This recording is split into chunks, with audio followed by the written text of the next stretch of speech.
ஒரு சுவாமியை பொதுவாக பிரதிஷ்டை செய்வதற்கு முன்பு வரை சுவாமியை கையிலே எடுத்துக்கொண்டு நரேந்திர மோடி அவர்கள் செல்வது என்பது சரியா என்ற கேள்விதான் முன்வைக்கின்றார்கள். அந்த கேள்வி இல்ல நான் கேட்ட கேள்வி இது பிஜேபிக்கு சொந்தமான ராமர் கிடையாதுல்ல. ராமர் இந்துக்களுக்கு சொந்தமானவர் தானே. அது 2 வருஷம் கழிச்சு கோயில் கட்டினா என்ன பிரச்சனை, கோயிலுக்கு பிராண பிரதிஷ்டா பண்ணா என்ன பிரச்சனை? பிஎஸ்பி, RSS, சங் பரிவார் உங்களுடைய அரசியல் நோக்கங்களுக்காக இதை செய்கிறீர்கள். ராம்லல்லா இருக்காருல்ல, அவர் குழந்தை ராமர் தானே. குழந்தை ராம் அவங்க அம்மா சிலையும் கூட அங்க இருக்கணும், கௌசல்யாவுடைய சிலையும் அங்க இருந்திருக்கணும். கௌசல்யா சிலை இல்லாம நீங்க ராம ஜென்மபூமின்னு சொல்லி அந்த கோயிலை கட்டுறீங்க. இது ராமருக்கும் செய்கிற ஒரு கேடு. ராம்லல்லாவுக்கு பால் குடிக்கணும்னு தோணும்ல, அவங்க அம்மா கூட இருக்கணும்ல, அவங்க அம்மாவை ஏன் நீக்கி வைக்கிற, அவ்வளவு என்ன அவசரம்னு கேட்கிறாரு. ராமானந்த் ட்ரெடிஷன் தானே. ராமானந்த் ட்ரெடிஷன் நீங்க மட்டுமே சந்தா வசூல் பண்ண வேண்டியது, பிற மரபை சார்ந்தவங்க எதுக்கு சந்தா வசூல் பண்ணு கேட்கிறாரு. கரெக்ட். ஒண்ணும் இல்லைங்க, தமிழ்ல கும்பாபிஷேகம் பண்ணணும்னு சொல்லும் பொழுது சங் பரிவார் அமைப்பை சேர்ந்தவங்க கேஸ் போடுறான். அதை எப்படி நீ சொல்லலாம்? கட்டுமான பணிகளில் மோடி ஈடுபடல. இவர் ஏன் சிலை தூக்கிட்டு போறாரு? கட்டுமான பணிகளிலே ஈடுபட்ட தொழிலாளிகளுடன் அமர்ந்து அவர்களுக்கு அவர்களுக்கு ஒரு பிரதமராக ஒன்றாக அமர்ந்து அவர்களுடன் புகைப்படம் எடுத்து அவர்களுக்கு மகிழ்ச்சியை ஏற்படுத்தி அவர்களோடு உணவு சாப்பிட்டவர் பிரதமர். அவர் போட்டோ எடுக்கிறது புதுசு கிடையாது. நான் கேட்கறது, சுவாமியை கொண்டு பிரதிஷ்டை செய்வதற்கு முன்பு வரை சுவாமியை கொண்டு போவது என்பது எந்த ஜாதிகாரங்களும் தொடலாம்.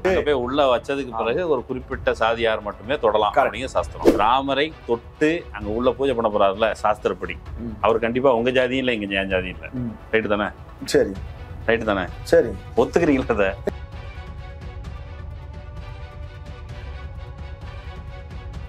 அதை அவர் சொல்ல வரது என்ன தெரியுமா? அவர் சொல்ல வர என்ன தெரியுமா?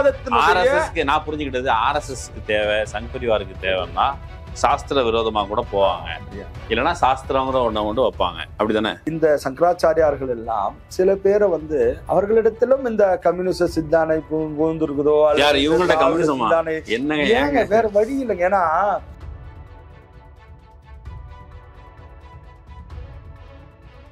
கம்யூனிஸ்டுகள் போன்ற சிந்தனை கொண்டவர்கள் அவர்களுக்குள்ள புகுந்து இந்த மாதிரியான வேலைகள் பண்றாங்களா? அப்போ இந்த சங்கராச்சாரியர்களை மதிக்க வேண்டாம், இந்த சங்கராச்சாரியர்கள் மதிக்க வேண்டாம்னு சொல்லுங்க. நான் அடுத்த பாயிண்ட் போயிடுறேன். நானும் கும்பாபிஷேகம் பார்த்துருக்கேன். நான் வெளிநாட்டுக்காரன் கிடையாது, இந்த ஊருக்காரன் தான். கோயில அங்கே சிலை இருக்கும், அதுக்கப்புறம் கும்பாபிஷேகம் நடக்கும். யாரோ ஒருத்தர் சிலையை கொண்டு வந்து அங்க வச்சு அப்படி நடக்காது. அதுதான் அவங்க கேட்கறாங்க, நீங்க தொட்டு தொடும் பொழுது நான் கை தட்டிக்கிட்டு இருக்கணுமா? அரசியல் என்பது என்ன சார்? தீண்டத்தகாததான். மோடி தாங்க தீண்டத்தகாதவர்னு அவர் சொல்றாரு. மோடி தீண்டத்தகாதவர் சங்கராச்சாரி சொல்றாரு, தொடக்கூடாதுன்னு. சமீபத்துல ஒரு படம் நயன்தாரா அவர்கள் நடிச்சு வந்த படம், அந்த படத்துல நெட்ஃபிளிக்ஸ்ல வேற தடை செஞ்சுட்டான். அது கேள்விப்பட்டீங்களா? ஆமா. ஏன் தடை பண்ணாங்க? ஒரு மத நம்பிக்கைக்கு எதிராக இருக்கின்றது. பிரியாணி சமைக்கிறதுக்கு முன்னாடி அந்த என்ன பண்ணாருந்தாங்க, அவங்க எந்த காரியத்துல இருந்தாங்க? கோயிலுடைய பூஜைகள் செய்யக்கூடிய, பிரசாதங்கள் செய்யக்கூடிய இடத்துல இருந்து சமைச்ச ஒரு பொண்ணு கொண்டு வந்து பிரியாணி செய்யற இடத்துல கொண்டு வந்து நிறுத்துறீங்க. திருப்பதியில லட்டு உருட்டுறதுக்கு பிராமணர்கள் மட்டுமே வேணும்னு சொல்லும்போது உங்களுக்கு மனம் புண்படலையா? வணக்கம் நண்பர்களே, இது அரண்சை. நான் மகிழ்ந்தன். பல்வேறு அரசியல் சமூக நிகழ்வுகள் தொடர்பாக பல்வேறு ஆளுமையில் சந்தித்து உரையாடி வருகிறோம். அந்த வாரம் சந்திக்க போகின்ற சிறப்பு விருந்தினர் இந்து மக்கள் கட்சியின் மாநில பொதுச் செயலாளர் பாரத் மாதா செந்தில் அவர்கள். வணக்கம். வணக்கம். கோயில் திறப்பு விழா தொடர்பாக வெளியே எழுந்திருக்கிற சர்ச்சைகள் தொடர்பாக தான் இந்தியாவினுடைய 3 சங்கராச்சாரியர்கள் தரப்பிலிருந்து ஜோதிர்மட், கோவர்தன் மட், துவாரகா பீட் இங்க இருந்து நாங்கள் இதில் கலந்து கொள்வதில்லை. ஏன் இவ்வளவு அவசரம்? கட்டி முடிக்கப்படாத கோயில் அப்படின்னு அவங்க சில விமர்சனங்கள் வச்சிருக்கிறாங்க. அதை நீங்க பாத்தீங்களா? உங்களுக்கு என்ன தோணும்? எல்லாவற்றுக்கும் ஒரு முரண் என்பது யதார்த்தமான ஒன்றுதான். நீங்கள் அது ஆன்மீகமாக இருக்கட்டும், நாத்திகமாக இருக்கட்டும், அல்லது சைவமாக இருக்கட்டும், வைணவமாக இருக்கட்டும், அல்லது இந்து, இஸ்லாம், கிறிஸ்தவம், எது எடுத்துக்கொண்டாலும் அதிலே ஒரு முரண் இருக்கும். ஓர் இறை ஓர் மறை என்று சொல்லக்கூடிய இஸ்லாமிய கொள்கைகளிலே பார்த்தோம் என்று சொன்னால் ஷியா பிரிவு, சன்னி பிரிவு, அதுல வெவ்வேறு பிரிவுகள் இருப்பது என்பது இயற்கை. அதுபோல ஒரு இந்து மதத்தினுடைய ஒரு விழாக்களிலே, ஒரு கும்பாபிஷேகத்திலே ஒரு முடிவை எடுத்தோம் என்று சொன்னால் அதற்கான மாற்று கருத்துக்களை சொல்லக்கூடியது என்பது கண்டிப்பாக இருக்கும். அதுவும் இந்து மதத்திலே வேற்றுமையில் ஒற்றுமை என்பதுதான் இந்து மதம். எது சொன்னாலும் அதற்கு ஒரு எதிரான நிலைப்பாடு என்பது இருக்கக்கூடியதுதான் இந்து மதத்தினுடைய சிறப்பு இயல்பு. ராமரை நீங்க டிசம்பர் 22, 1949 வச்ச போது எந்த சாஸ்திர விதிகளுக்கு உட்பட்டு வைக்கப்படுற ராம்லல்லா 49. சரி, அதுக்கு பிறகு அங்க அந்த மசூதியை இடிச்ச போதும் எந்த சாஸ்திர விதிகளும் இல்லை. இப்போ கோயில் கட்டுறோம், கோயில் கட்டுற போது சாஸ்திர விதிகளை பின்பற்றினா என்ன, ஏன் இவ்வளவு அவசரம்? இது பிஜேபி நிகழ்வு இல்லையே, இது இந்து மக்களுடைய நிகழ்வு தானே. அப்ப சாஸ்திர விதிகளுக்கு முரணாக போனா இந்து மக்களின் நம்பிக்கையின்படி அது கேடுகள் விளையும். ஒரு சுவாமியை பொதுவாக பிரதிஷ்டை செய்வதற்கு முன்பு வரை சுவாமியை கையிலே எடுத்துக்கொண்டு நரேந்திர மோடி அவர்கள் செல்வது என்பது சரியா என்ற கேள்விதான் முன்வைக்கின்றார்கள். அந்த கேள்வி இல்ல நான் கேட்ட கேள்வி இது. நீங்கள் சாஸ்திர விரோதமாக அப்படிங்கிற ஒரு விஷயம் வெறும் மோடி அதை எடுத்துட்டு போறது மட்டும் இல்ல, கோயிலே கட்டி முடிக்கல, அதுவும் அவர்கள் சுட்டி காட்டியிருக்கின்றார்கள். அது ஒரு ஃபேக்டர். அதுக்கு நான் அதை தாண்டி நீங்க முழுமையாக முடியாத போது இதை எப்படி நீங்கள் பண்றீங்க அப்படிங்கிற ஒரு கேள்வி முன்வைக்கிறீங்க. இப்ப நீங்க அந்த ராமர் கோயிலை விட்டுருங்க, ஜென்ரலா கட்டி முடிக்கப்படாத கோயிலுக்கு கும்பாபிஷேகம் நடத்துவது அப்படிங்கிறது முன்மாதிரி இருக்குதா? அது நீங்க நம்பிக்கொண்டிருக்கிற அந்த நம்பிக்கையின்படியே சரியா? இதுக்கு நீங்க நேர்மையா பதில் சொல்லுங்க. சுவாமியை நாங்கள் பிரதிஷ்டை செய்ய இருக்கின்ற இடமானது குழந்தை ராமர் கோயில் பிரதிஷ்டை. அந்த கோபுரங்களும் அந்த கோபுரத்துக்கு உட்பட்ட ஆலய கட்டுமான பணிகளும் நிறைவடைந்து தான் கும்பாபிஷேகம் நடக்க போகிறது. அதை தாண்டி அது மிகப்பெரிய ஏக்கர் கணக்கில் இருக்கக்கூடிய நிலத்திலே பல்வேறு ஆலயங்களை நாங்கள் கட்டுமான பணிகளை அங்க இருக்கக்கூடிய ராம ஜென்மபூமி அறக்கட்டளை தொடர்ந்து அந்த கட்டுமான பணிகளை நடத்தி கொண்டுதான் இருக்க போகின்றது. ஆனால் இப்பொழுது எந்த இடம் கும்பாபிஷேகம் என்று நாம் சொல்லுகின்றோமோ அந்த இடம் முழுமையான கட்டுமான பணிகளை நிவர்த்தி செய்து முடிந்த பிறகுதான் கும்பாபிஷேகம் நடந்த பிறகு அங்க எந்த பணியும் நடக்காது. இல்லைங்க, இப்ப நான் என்ன சொல்றேன், சிதம்பரம் கோயில் இருக்குது. ஆமா, சிதம்பரம் கோயில்ல ஏதோ கல்யாணத்துக்கு விட்டாங்கன்னு சொல்லி கடுமையான விமர்சனங்கள் வந்தது. இந்து அமைப்புகள் தான் விமர்சனம் சொல்லுச்சு. இது பிஜேபிக்கு சொந்தமான ராமர் கிடையாதுல்ல, ராமர் இந்துக்களுக்கு சொந்தமானவர் தானே. அது 2 வருஷம் கழிச்சு கோயில் கட்டினா என்ன பிரச்சனை, கோயிலுக்கு பிராண பிரதிஷ்டா பண்ணா என்ன பிரச்சனை? பிஎஸ்பி, RSS, சங் பரிவார் உங்களுடைய அரசியல் நோக்கங்களுக்காக இதை செய்கிறீர்கள் அப்படின்னு ஒரு சங்கராச்சாரி அது தெளிவாகவே கேட்கிறார். பாரதிய ஜனதா கட்சியோ அல்லது RSSஓ பார்த்தோம் என்று சொன்னால் RSS 96-97 ஆண்டு காலத்தினுடைய கதை தான் RSS கதை. ஆனால் அதற்கு முன்பாகவே இந்த ராம ஜென்மபூமியினுடைய விஷயங்கள் தொடர் போராட்டங்கள் நடந்துட்டு இருக்கு. ஏதோ RSS தான் தொடங்குச்சு அல்லது பிஎஸ்பி தான் தொடங்குச்சு அல்ல, கோயில ஃபுல்லா டேக் ஓவர் பண்ணிக்கிறது. சொல்றேன், இன்னொரு விஷயம் சொல்றேன். ராம ஜென்மபூமி அறக்கட்டளை என்கின்ற அறக்கட்டளை மூலமாகத்தான் வழக்கு நடைபெற்றது.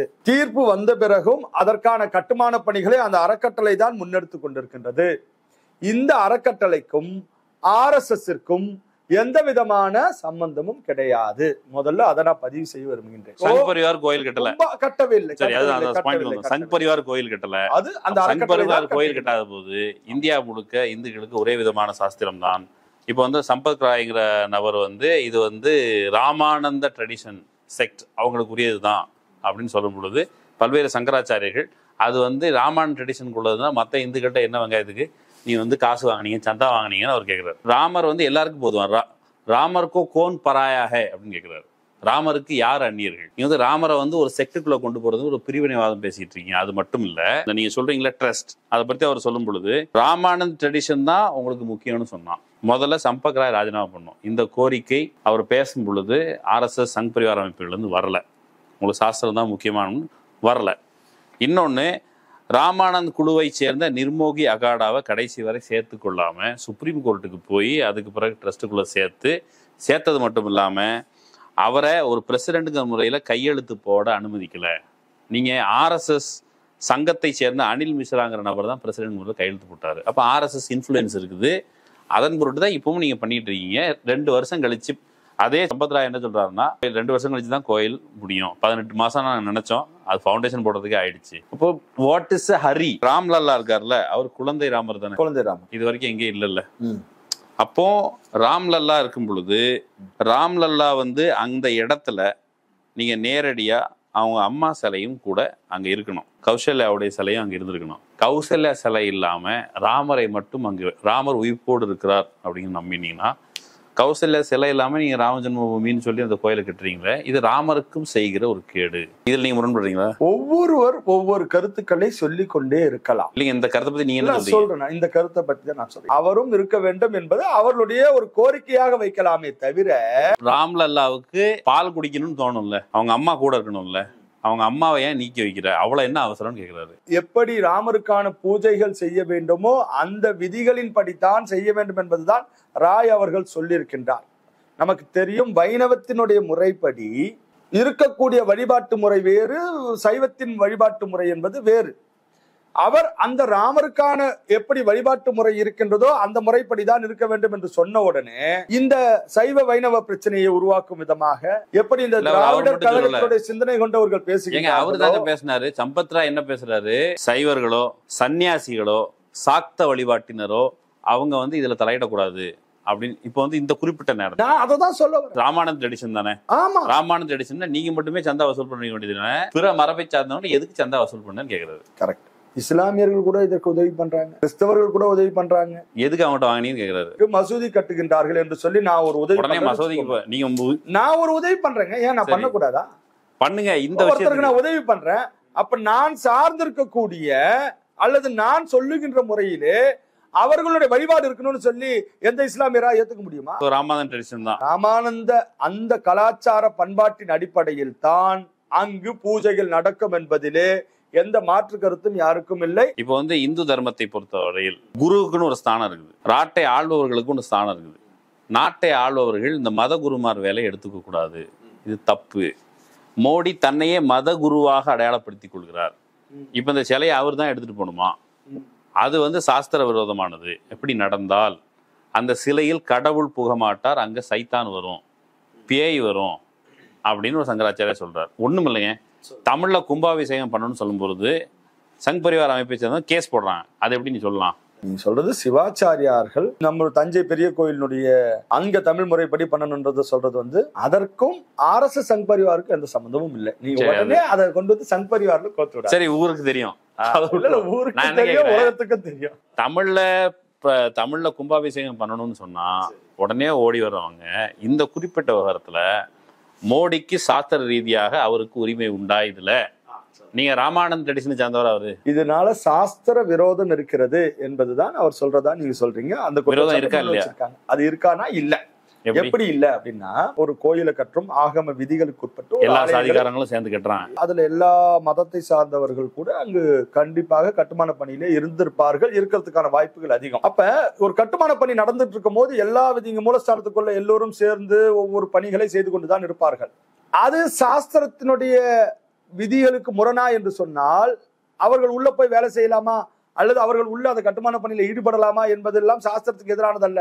ஒரு கோயில் நிர்மாணம் பண்ணி கோயிலிலே சுவாமி பிரதிஷ்டை பண்ணி கட்டுமான பணிகளில் மோடி ஈடுபடல. அல்ல சொல்றேன், நான் சொல்றேன். இவர் ஏன் சிலையை தூக்கிட்டு போறாரு? கட்டுமான பணிகளிலே ஈடுபட்ட தொழிலாளிகளுடன் அமர்ந்து அவர்களுக்கு உறுதுணையாக அவர்களுக்கு ஒரு பிரதமராக ஒன்றாக அமர்ந்து அவர்களுடன் புகைப்படம் எடுத்து அவர்களுக்கு மகிழ்ச்சியை ஏற்படுத்தி அவர்களோடு உணவு சாப்பிட்டவர் பிரதமர்.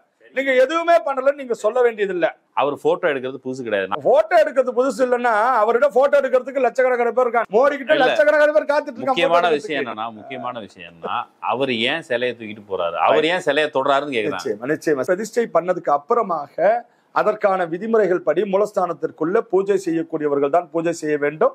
அப்பொழுதுதான் அங்க சாஸ்திரமாக இருக்கட்டும் சம்பிரதாயங்களாக இருக்கட்டும் அதுதான் தொடங்கும்.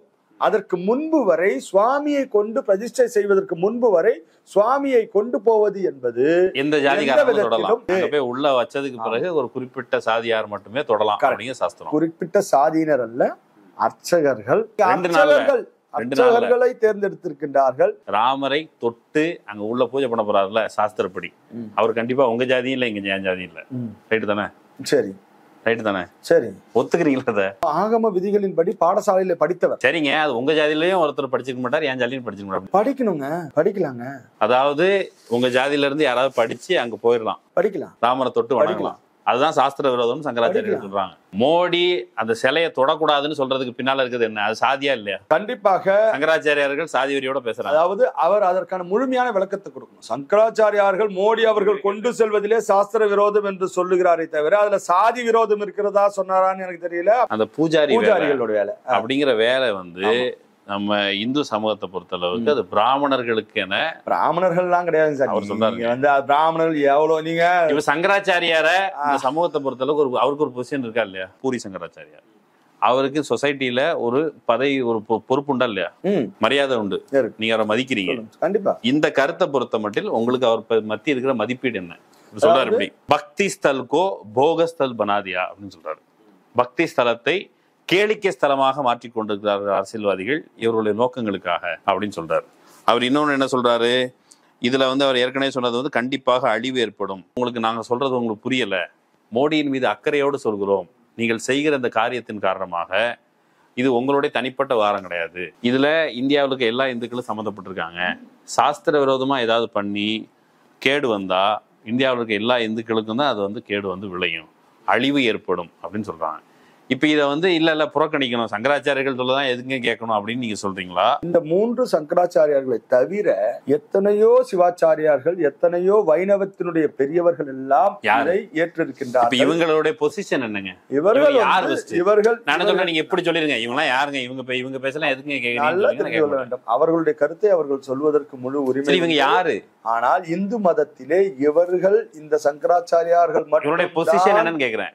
சொல்றேன், இந்த சங்கராச்சாரியார்கள் சொல்லக்கூடியதை மட்டும்தான் ஏற்றுக்கொள்ள வேண்டும் என்பதல்ல இந்து மதம். அவர் பூரி அந்த ஜெகநாதர் அந்த மடத்தினுடைய துவாரகா பீடத்தை சேர்ந்தவர், கோவர்தன் பீடத்தை சேர்ந்தவர், ஜோதிர் மடம் சேர்ந்தவர். வழிபாட்டு முறைகளை அவர்கள் சொல்வதிலே, அவர்கள் கடைபிடிப்பதிலே எந்த விதமான பிரச்சனையும் இல்லை. அவர் சொல்ல வரது என்ன தெரியுமா? அவர் சொல்ல வர என்ன தெரியுமா? இந்து மதத்தினுடைய நான் புரிஞ்சுக்கிட்டது, ஆர்எஸ்எஸ்க்கு தேவை, சங் பரிவாருக்கு தேவைன்னா சாஸ்திர விரோதமா கூட போவாங்க, இல்லைன்னா சாஸ்திரங்கிற ஒண்ணு வைப்பாங்க, அப்படிதானே? இந்த சங்கராச்சாரியார்கள் எல்லாம் சில பேரை அவர்களிடத்திலும் இந்த கம்யூனிஸ்ட் சித்தானை பூந்துருக்குதோ, இவங்கள்ட்ட கம்யூனிசமா என்னங்க? வேற வழி இல்லைங்க. ஏன்னா இப்ப சங்கராச்சாரியார்கள் கம்யூனிஸ்டுகள் இருக்கின்ற எல்லாருமே கம்யூனிஸ்டுகள் இருக்கக்கூடிய கருத்துக்கள் எல்லாம் அப்படிப்பட்ட ஒரு போதனைகளை அவர்களிடத்திலே கொண்டு சென்றிருக்கின்றார்களோ என்பதுதான் நாம் யோசிக்க வேண்டியிருக்கு. சங்கராச்சாரியார்கள் கம்யூனிஸ்டுகளால் பாதிக்கப்பட்டிருக்கிறார். கம்யூனிஸ்டுகள் போன்ற சிந்தனை கொண்டவர்கள் அவர்களுக்குள்ள புகுந்து இந்த மாதிரியான வேலைகள் பண்றாங்களா?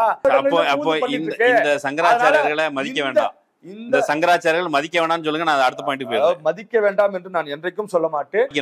அவர்கள் சொல்லுகின்ற கருத்து பல சந்தேகங்கள் எங்களுக்கு வருது. இந்த கருத்தை நீங்க மதிக்கல, சாஸ்திர சந்தேகம் வருதுன்னு சொல்லியிருக்கேன். கருத்தை மதிக்கலன்றது என்ன? கருத்து அவர்கள் சொல்வதற்கு உரிமை இருக்கு, ஆனால் அந்த கருத்து முழுமையாக ஏற்றுக்கொள்ள வேண்டும் என்கின்ற அவசியம் எங்களுக்கு கிடையாது. இந்தியாவில் இதுவரைக்கும் நீங்க ஆட்சிக்கு பீஃப் வதையை நீங்க தடை செஞ்சிட்டீங்களா?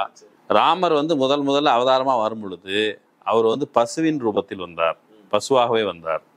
அப்போ அவர்கிட்ட போயிட்டு அதெல்லாம் தடுக்காத ஒரு கவர்மெண்ட் வச்சுக்கிட்டு அங்க போயிட்டு நான் என்ன துணிச்சல நிற்பேன், என்ன துணிச்சல நாங்க போய் நிக்கிறது, ராமர் முன்னால இவங்க என்ன துணிச்சல போய் நிக்கிறாங்கன்னு அவர் கேட்கிறார். அதாவது பசு அதை தடை சட்டம் கொண்டு வர வேண்டும் என்பது எங்களுடைய கட்சியினுடைய கொள்கை. பல மாநிலங்களிலே அதை கொண்டு வர முடியாத நீங்க எதுக்கு ராமர்கிட்ட போறீங்க, ராமர்கிட்ட போறதுக்கு உங்களுக்கு என்ன உரிமை இருக்குதுன்னு கேட்கிறாரு. எத்தனை போராட்டங்களை கண்டு அதை பத்தி கேள்வி கேட்கறதுக்கு, எழுச்சியை உருவாக்கி அதை பத்தி கேள்வி கேட்கறதுக்கான விதமான தியாகங்களை நாங்கள் செய்திருக்கிறோம். எங்களுக்கு அந்த உரிமை அவர் சொல்வது என்பதை யாரும் ஏற்றுக்கொள்ள முடியாது. அதை சொல்றதுக்கான தகுதி சங்கராச்சாரியர்களுக்கு கிடையாது. அவங்க போலி சங்கரா, ஏன்னா அவரை பத்தி ஏற்கனவே சொல்லியிருக்காரு. அவரு தகுதி இருக்குன்னா போலி சங்கராச்சாரிய உரிமை இல்ல, அது எப்படி சொல்ல முடியும்? நீ இந்த பக்கம் வந்துடணும், கிடையாது. நீங்க இந்த பக்கம் வந்துடணும். ஏன் சொல்றேன் கேளுங்க. சொன்னது என்னன்னா, இல்லைங்க, அவர் என்ன சொல்றாரு, சௌக்கிதார் சூத்ரஹே, அதான் அவர் சொல்ல வர்றது. அவரு தொடக்கூடாது, அவர் தொடறது தப்பு.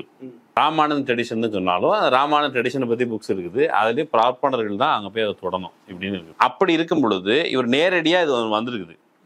இந்த விஷயத்துல நீங்க அனைத்து சாதியினர் அர்ச்சகராகலாம்னு சொன்னா ட்ரெடிஷனை ஃபாலோ பண்ணணும். அதுல இன்ன சாதியினர் மட்டும்தான் இருக்கணும். ஏன்னா இப்போ சிதம்பரம் கோயில தீட்சிதர்கள் மட்டும்தான் இருக்கணும், அல்லது ஸ்ரீரங்கம் கோயில்னா இன்னார் தான் இருக்கணும், இது மயிலாப்பூர்னா இன்னார் தான் இருக்கணும் அப்படின்னு இவ்வளவு ஆவேசமா நிற்கிற இந்துத்துவ அமைப்புகள் மோடி என்று வரும்போது சாஸ்திரத்தை கீழே போட்டுட்டு நீங்க அவர் முன்னால அடிபணிஞ்சிடுறீங்க. இப்ப நம்ம அயோத்தியில ராமர் கோயில் பிரதிஷ்டை செய்த பிறகு அங்க அபிஷேகம் பண்ணுவதிலிருந்து பூஜைகள் பண்ணுவது எல்லாம் நரேந்திர மோடி அவர்கள் பண்ணணும்னு நாங்க சொல்லிட்டு இருக்கோம். செல்ல போவது இல்லை.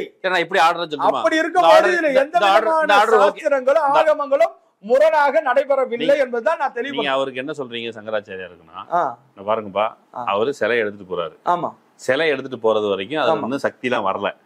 சிலை எடுத்துட்டு போறாரு, சிலை எடுத்துட்டு வச்சதுக்கு பிறகு பிரதிஷ்டை நடந்ததுக்கு பிறகு தான் அதுல சக்தி வரும். ஆமா ஆமா, அதான் உண்மை, அதுதான் நம்பிக்கை. அது வரைக்கும் அவர் சிலையை கொண்டு அங்க எடுத்துட்டு போறாரு, சிலை தான், பல்வேறு சாதியினரும் அதை தொடலாம், வச்சுட்டு அப்புறம் மோடி வெளியே வந்துடணும். அதுக்கு பிறகு அந்த கருவறைக்குள்ள அவர் போறதுக்கு, அதுக்கப்புறம் அங்க யார் பூஜை செய்கின்றார்கள் அவர் கிடையாது. பூஜை செய்யக்கூடிய அந்த முறைகள் தெரிந்த அதற்கான வாழ்க்கையை தியாகம் பண்ணி வாழக்கூடியவர்கள் அங்கு சென்று பூஜை பண்ணுவதற்கான அனுமதி இருக்கு. மோடிக்கு அனுமதி இல்லை. அதுக்கு பிறகு சிலையை தொட முடியாது. அதுதாங்க சொல்றாரு. நீங்க அங்க இருந்து மட்டும் இல்ல, நீங்க பிராண பிரதிஷ்டா செய்யறீங்கன்னா சிலையை அங்க யாரோ ஒருத்தர், இப்ப எந்த கோயில்லையும் சிலையை யாரோ தூக்கிட்டு அங்க வைக்க மாட்டாங்க. சரியா? எல்லாம் நடந்துடும். கும்பாபிஷேகம் அன்னைக்கு சிலை அங்க இருக்கும், அதுக்கு மேலதான் கும்பாபிஷேகம் நடக்கும். நானும் கும்பாபிஷேகம் பார்த்துருக்கேன். நான் வந்து வெளிநாட்டுக்காரன் கிடையாது, இந்த ஊருக்காரன் தான். கோயில அங்க சிலை இருக்கும், அதுக்கப்புறம் கும்பாபிஷேகம் நடக்கும். யாரோ ஒருத்தர் சிலையை கொண்டு வந்து அங்க வச்சு அப்படி நடக்காது. அதுதான் அவங்க கேட்கறாங்க, நீங்க தொட்டு தொடும் பொழுது நான் கை தட்டிக்கிட்டு இருக்கணுமா? ஒவ்வொரு கோயில் கும்பாபிஷேகத்திலையும் அந்த ஊர்ல இருக்கக்கூடிய பெரியவர்கள், அங்க இருக்கக்கூடிய ஸ்தபதிகள் சுவாமியை கொண்டு வந்து வைப்பாங்க. ஒரு கவுன்சிலர் வருவாரா? அந்த ஊர்ல இருக்கக்கூடிய முக்கியஸ்தர்கள், அந்த ஆலயத்துக்காக பாடுபட்டவர்கள், மத தலைவர்கள் வருவார்கள். மோடி பிரதமர், சரியா? மத தலைவர் ரோல அவர் ஏன் பிளே பண்றாரு? மத குருமார்கள் இருக்கும் பொழுது இப்போ வந்து இதர மத குருமார்கள், இந்த சங்கராச்சாரியர்கள் உங்களை விமர்சனம் பண்ணிட்டாங்க, அவங்க கம்யூனிஸ்ட் ஆயிட்டாங்க. அப்போ கம்யூனிஸ்ட் சித்தானே அவங்களுக்குள்ளேயும் புகுத்திட்டாங்க. 4-5 கம்யூனிஸ்ட் அழிஞ்சிட்டு தான் இருக்காங்க. அப்போ இதர சாமியார்கள், இப்ப இது இன்னொரு சாமியார், அவர் வந்து பார்வையற்று போனவர், ஒரு 5 வயசு, ஒரு 5 மாசத்திலே மோடியினுடைய குருஜின்னு வேற சொல்றாரு. இப்ப அவரை வச்சு கூட செய்யலாம்.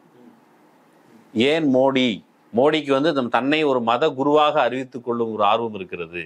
அது நாட்டுக்கு மிகப்பெரிய பிரச்சனை, கேடு. பிரதமர் ஒரு மத நம்பிக்கையோடு இருப்பது என்பது அரசியலமைப்பு சட்டத்தின்படி தவறா? அவருக்கு வேலை என்னங்க கேக்குறாங்க. மத குரு என்றால் என்ன சார்? மத நம்பிக்கையோடு ஒரு தெய்வீக வழிபாட்டிலே, ஒரு ஆன்மீக வழிபாட்டிலே ஈடுபடக்கூடியவர்கள் எல்லாம் மத குரு அல்ல, மத நம்பிக்கையாளர்கள். ஊர் பெரியவங்க இருப்பாங்க, ஆமா, அல்லது அதுக்காக ஸ்தபதிகள் இருப்பாங்க, ஆமா, சரியா? ஆமா. அந்த ஊர் பெரியவர்கள்ங்கிற இடத்துல ஒரு அரசியல் கட்சிக்காரங்க வந்து இந்த வேலையை செய்ய மாட்டாங்க. அரசியல் என்பது என்ன சார்? தீண்டத்தகாததா? மோடி தாங்க தீண்டத்தகாதவர்னு அவர் சொல்றாரு. மோடி தீண்டத்தகாதவர் சங்கராச்சாரி சொல்றாரு. சேகர் பாபு அவர்கள் இந்த 1011 கும்பாபிஷேகம் நடந்தது இல்ல, அது எல்லாமே கலசத்துக்கு பக்கத்துல போய் அவர் தான் நிக்கிறாரு. கலச சொம்ப அவர் தான் வாங்குறாரு. என்ன பிரச்சனை? அப்ப உங்களுக்கு பிரச்சனை இல்லையே? ஆதரிக்கிறீங்க. அப்பயே உங்களுக்கு பிரச்சனை இல்ல, ஆதரிக்கிறீங்க. நீங்க தான் எதிர்க்கிறீங்க. சங்கராச்சாரி வந்து சாமியை கொண்டு போறது மத குருமாரா மாறிடாருன்னா அவர் சேகர் பாபு மத குருமாரா மாறிடாரு. சொல்ல நாங்க தப்பு சொல்லவே இல்லையே, வரவேற்கிறீங்க. ஆமா, எந்த பிரச்சனையும் இல்ல. எங்களுக்கு என்ன பிரச்சனை? ஏன்னா இப்ப மோடியை நீங்க ஆதரிக்கணும். இவங்க எல்லாத்தையும் இவங்களோட நாங்க சேகர் பாபு அவர்கள் எப்படி கலசத்தை வாங்கிட்டு ஒரு மதிப்பா இந்து மதத்துக்கு நம்பிக்கையா இருக்கிறாரோ, அது மாதிரி ஏன் தமிழகத்தினுடைய முதலமைச்சர் இல்லைங்கிறது தான் நாங்க கேட்கிற கேள்வியை தவிர ஏன் கேட்க கூடாது? எங்களுக்கு மத நம்பிக்கைக்கு வாழ்த்து சொல்லக்கூடாது நாங்க கேட்க கூடாதா? ஒரு முதலமைச்சர் எல்லாருக்கும் பொதுவானவராக இருந்தா அவர் எல்லா மதத்துக்கும் வாழ்த்து சொல்லிட்டு எங்க மதத்துக்கு வாழ்த்து சொல்லாத போது அவர் தானே மத நம்பிக்கைக்கு எதிரானவரு. எங்க தாத்தா வந்து சாமி ஆடுறவரு, சுடலமாட சாமி. சரிங்க. ஒரு முறை கூட எங்க ஊர்ல நடக்கிற கொடை திருவிழாவுக்கு சுடலமாட சுவாமிக்கு அந்த கொடைக்கோ சுபேச்சா அப்படின்னு சொல்லி மோடி ஒரே ஒரு கூட வாழ்த்து சொல்லல. அப்ப எங்க சாமி மட்டும் என்ன தேர்ட் கிளாஸ் சாமியா? ஏன் அதுக்காக எப்ப வாழ்த்து சொன்னாரு? தமிழக அரசாங்கத்திட்ட சொல்லி எப்ப வாழ்த்து சொன்னாரு? நம்ம சுடலமாட சாமி கோயிலுக்கு கும்பாபிஷேகம் நடத்துறாங்க. அரசு அரசு விடுமுறை நாட்களிலே இவைகளை கொண்டு வந்தீர்கள் என்று சொன்னால், முன்னாடி எல்லாம் ரம்ஜானுக்கு வந்து லீவ் இல்ல சார், கொண்டு வந்தது யார்? சப்ஜெக்ட் ஸ்கிப் பண்றீங்க நீங்க சார். ஸ்டாலின் ஏன் வாழ்த்து சொல்லன்னு கேட்டீங்க, சுடலமாடி சாமிக்கு பிரதமர் ஏன் வாழ்த்து சொல்லன்னு கேக்குறாங்க. பதில் சொல்லுங்க. நிச்சயமா ஏன் வாழ்த்து சொல்ல சொல்லட்டும்? ஏதாவது மாரியம்மன் கோயில் திருவிழாவுக்கு வாழ்த்து சொல்லிருக்காரா? நான் சொல்றேன், மாரியம்மன் கோயில் திருவிழாவுக்கு இந்தியா முழுக்க விடுமுறை நாட்களாக விட்டுருக்காங்க. எதுக்கு விடுமுறை நாளா இருக்குன்னா சார்? ஆமாங்க சார், இந்த தேசம் முழுக்க கொண்டாடக்கூடிய திருவிழாக்களை மாரியம்மா தான் மோடியை உருவாக்கி இருக்கும். அவருக்கு தெரியும் அது கடவுள்னு. ஏன் வாழ்த்து சொல்ல? நான் சொல்றேன் சார், அவருக்கு அந்த சாமியை தெரியாது, அவ்வளவுதான் மேட்டர். சரி விடுங்க, அடுத்த பாயிண்ட். உடனே பாருங்க, அப்ப அவருக்கு வந்து தீபாவளியை தெரியாமலே இருக்காரா முதலமைச்சர் ஸ்டாலின்? மாரியம்மாவை தெரியாதுல்ல? யார் சார் தெரியாது? மோடிக்கு.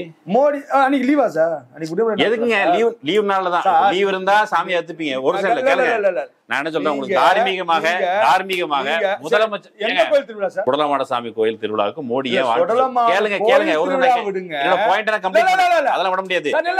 நீங்க உடனே பாருங்க, கோயில் திருவிழா என்பது வேறு, சாமி என்பது வேறு. மதத்தினுடைய அவருக்கு தெரிஞ்சிருக்கணும், தெரிஞ்சுக்காது. பிரதமர் மோடி அவருக்கு நம்பிக்கை இருக்குது, அவர் அங்க போறாரு. சரிங்க, இவருக்கு வேற ஒரு நம்பிக்கை இருக்கு, அவர் வாழ்த்து சொல்ல. உங்களுக்கு இதுல என்ன பிரச்சனை? வேற ஒரு நம்பிக்கை இருக்கு. ஆமா, அப்படியா? சரி, அப்ப ரம்ஜான் நாத்திகனா இருக்க கூடாது? இல்ல ரம்ஜானுக்கு ஓணம்க்கு வாழ்த்து சொல்லலாம், அதெல்லாம் வந்து ரைட், ஓகே, அதுல நம்பிக்கை இருக்கு. நீங்க அங்க வந்து ரம்ஜானுக்கு சகோதரத்துவத்தை பேணுங்கள், இது தாண்டி வர ஒண்ணு இருக்காது. அல்லாதாங்க ஒரே கடவுள், நீங்க அவரை கும்பிடுங்கன்னு சொல்லல. அதே போல கிறிஸ்துமஸுக்கு வாழ்த்து சொல்லும் போது ஏசப்பா தான் அவங்களுக்கு ஒரே கடவுள் அப்படின்னு சொல்லல. கேளுங்க, முழுசா முடிச்சுக்கிறேன். அவரு தீபாவளி தொடர்பாக அவர் வாழ்த்து சொல்றதில்ல, பொங்கலுக்கு வாழ்த்து சொல்றாரு. தமிழ்நாட்டுல இப்போ நடக்கிற கேளுங்க, தமிழ்நாட்டுல நடக்கிற ஆட்சியில சுமன் சி ராமன் தமிழ்நாட்டுல எல்லாரும் கரியாக்கி சாப்பிடுற அளவுக்கு ஆயிடுச்சு, எல்லாரும் கரியாக்கி சாப்பிடுறாங்கன்னு சொல்லி சுமன் சி ராமன் கேட்டாரு. அப்போ தீபாவளிக்கு ஏற்ற ஃபெசிலிட்டேட் பண்ணி கொடுக்குறாருல்ல, அந்த வேலையை அரசாங்க முறையில் செய்கிறார். அவர்கிட்ட போய் தீபாவளிக்கு ஏன் வாழ்த்து சொல்லணும்னு சொன்னா, அவங்க வர்ற பாரம்பரியத்துல தீபாவளி தொடர்பா அவங்களுக்கு மாற்று கருத்துக்கள் இருக்குது. கண்டிப்பா கும்பிட்டே ஆகணும், கண்டிப்பா சங்கராச்சாரிய நீங்க கேட்டே ஆகணும்னு சொன்னா கேட்க மாட்டீங்கல்ல. அப்ப என்ன பண்ணணும்? அரசியல் நோக்கம் இருக்குது. என்ன பண்ணணும்? எங்களுக்கு அரசியல் நோக்கம் இருக்குது. ராமர் சிலையை தொடுவோம். சங்கராச்சாரியர்கள் மோடியை தீட்டுன்னு சொல்லியிருக்காங்கல்ல, அதை குறித்து நீங்க என்ன சொல்றீங்கன்னு சொல்லுங்க. அடுத்த பாயிண்ட்டுக்கு போனோம். சங்கராச்சாரியார்கள் அப்படி சுவாமி பிரதிஷ்டையின் போது பிரதமர் அவர்கள் கொண்டு போவது என்பது கூடாது என்று சொல்லியிருக்கின்றார்கள். அது அவர்களுடைய கருத்து, அவர்கள் சொல்லலாம்.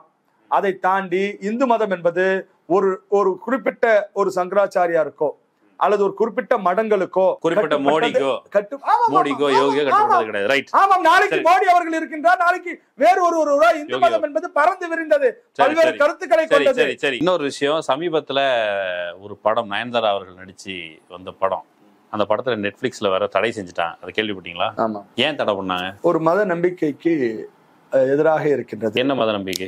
இந்து மதத்தினுடைய நம்பிக்கைகளுக்கு அது ஒரு மதத்தினர் இல்லைங்க. ராமரை பத்தி ஏதோ சொல்லிட்டாங்க அப்படின்னு சொன்னா என்ன தப்பா சொல்லிட்டாங்க? அதுல ஒரு இஸ்லாமிய மதத்திலிருந்து இந்து மதத்திற்கு மாறியதாக அந்த மாறக்கூடிய காட்சிகளை அமைத்திருக்கின்றார்கள். இப்படி என்பது ஒரு லவ் ஜிஹாத்தை போன்று ஒரு காட்சி அமைப்பு இருக்கின்றது என்கின்ற குற்றச்சாட்டை முன்னிறுத்திருக்கின்றார்கள். அது கிடையாது. அதன் காரணமாக எதிர்ப்புகள் வந்தது. பிரியாணி சமைக்கிறது மத நம்பிக்கை. பிரியாணி சமைக்கிறதுக்கு முன்னாடி அந்த எந்த பொண்ணா இருந்தாங்க, அவங்க எந்த காரியத்துல இருந்தாங்க? கோயிலுடைய பூஜைகள் செய்யக்கூடிய, பிரசாதங்கள் செய்யக்கூடிய இடத்துல இருந்து சமைச்ச ஒரு பொண்ணு கொண்டு வந்து பிரியாணி செய்யற இடத்துல கொண்டு வந்து நிறுத்துறீங்க. திருப்பதியில லட்டு உருட்டுறதுக்கு பிராமணர்கள் மட்டுமே வேணும்னு சொல்லும் போது உங்களுக்கு மனம் புண்படலையா? இல்ல சார், அது இருக்கிறது என்ன சார் இருக்குது? சார் இதெல்லாம் மனம் புண்படுறதுக்கு இது ஒண்ணுமே கிடையாது சார். நீங்க தான் பெருசா அதேதான் சொல்லி இதுல ஒண்ணுமே கிடையாது. பிரியாணி சமைச்சா அப்படிங்க மனம் ஒண்ணே ஒண்ணுதான். பிரியாணி சமைக்கிறதாக இருக்கட்டும், அவர் லட்டு உருட்டுறதுக்கு ஜாதி பாக்குறாங்க சார். ஜாதி எல்லாம் பாக்குறாங்கல்ல, அவங்க என்னன்னா ஒரு விஷயம் சார், உங்களுக்கு லட்டு உருட்ட தெரியுமா இல்லையா? ஒரு தெய்வத்துடைய பிரசாதம் தெரியுமா இல்ல செய்ய வேண்டும் என்று சொன்னால நீங்க அதற்கான பூஜை முறைகளை நீங்க தினசரி செய்து வந்து உட்காருங்க. லட்டு உருட்டுறதுக்கு நமக்கு அந்த பதார்த்தமும் 2 கை இருந்தா போதும், அவ்வளவுதானே. ஆமா, இது இந்த சாதிக்கு தான் உண்டு, இந்த சாதி கிடையாது. சாதின்னு நீங்க சொல்றதை விட ஆமாங்க போட்டிருந்தாங்க. நீங்க அதுல மனசு மத உணர்வு புண்படுது அப்படின்னு சொன்னா அது குறிப்பா பிராமணர்களுடைய மனது புண்படுது. இஸ்லாமியர்கள் மட்டும்தான் மெக்கா மதீனா போகணும்னு சொன்னா, அப்ப அந்த மத நம்பிக்கைகளை ஏற்றுக்கொண்டவர்கள் அல்லது அந்த வழிபாட்டு முறைகளை ஏற்றுக்கொண்டவர்கள் மட்டும்தான் மெக்கா மதீனா போகணும்னா அது அந்த மதத்தினுடைய நம்பிக்கை. இங்க சொல்லக்கூடிய இந்த மதத்துக்கு உட்பட்ட இடங்களிலே செய்யக்கூடிய வேலைகளிலே அந்த நம்பிக்கையின்படி அவர்கள் பிராமணர்கள் மட்டும்தான் லட்டு உருட்டணும். பிராமணர்கள்ன்றத தாண்டி இந்து மத நம்பிக்கை அது. பிராமணர்கள் கொஞ்ச நேரத்துக்கு முன்னாடி ராம்லல்லா அந்த கருவறைக்கு போறது வரைக்கும் அது செலதான். பிரதிஷ்டை பண்ணதுக்கு அப்புறம் தான் ராம்லல்லா சுவாமி. அத பிராமணர் அல்லாத யாரோ ஒருத்தர், மோடி மட்டும் இல்ல, யார் வேணாலும் தொடலாம். லட்டு ராம்லல்லாவே யார் வேணாலும் தொடலாம் பிரதிஷ்டை பண்றது வரைக்கும். லட்டு தான், லட்டு பிரதிஷ்டையா பண்ண போறாங்க. லட்டு யார் தொட்டா என்ன, யார் உருட்டினா என்ன, திங்கிறது ஸ்வீட்டா தான் இருக்கும். கண்டிப்பா. அதாவது லட்டு கடை வச்சிருக்கவங்க எல்லாம் பிராமணர்கள் கிடையாது. நான் வேணா உங்களுக்கு லட்டுக்கு நீங்க கவலைப்படாதீங்க சார், நான் இங்க இருக்கக்கூடிய கிருஷ்ணா ஸ்வீட்ஸ்ல சொல்லி அங்க லட்டு செய்வதற்காக எல்லாரும் திருப்பதியில லட்டு செய்யறதுக்கு ஒரு பறையரோ பள்ளரோ அருந்ததியரோ போய் லட்டு உருட்ட முடியாது. எங்களுடைய மத நம்பிக்கை, இது மத நம்பிக்கையா? எங்களுடைய மத நம்பிக்கை. கோயில் கருவறையிலயும் இந்த ஜாதி, அப்புறம் லட்டு உருட்டதுக்கு இந்த ஜாதி. அதனால அவங்களுடைய ஏதாவது பிரச்சனை வந்துச்சுன்னா கேளுங்க, ஒரு செகண்ட். அந்த அம்மா ஒரு இடத்துல ஒரு வருது ராமரை இழிவுபடுத்திட்டாங்க அப்படின்னு சொல்றாங்க. ஏன்னா ராமர் மீட் சாப்பிட்டாருன்னு சொல்லிட்டாங்க. ராமர் மீட் சாப்பிட்டாருன்னு ஏற்கனவே நிறைய விவரங்கள் உண்டு. ராமர் மீட் சாப்பிட்டார்ல, அசைவம் சாப்பிட்டார்ல, அதை ஏன் அதுல படத்துல சொல்லக்கூடாது? அதுல என்ன மத உணர்வு புண்பட்டு? அதாவது ராமர் மீட் சாப்பிட்டார்னு சொல்லக்கூடிய கருத்து என்பது இன்றைக்கு தேவையா என்று சொன்னால் தேவையில்லாத ஒன்று. ஆனால் ராமாயணத்தை என்ன பண்ணலாம்? இப்ப நான் ராமாயணத்தை என்ன பண்ணலாம்? ராமாயணத்துல தாங்க இருக்குது சார்.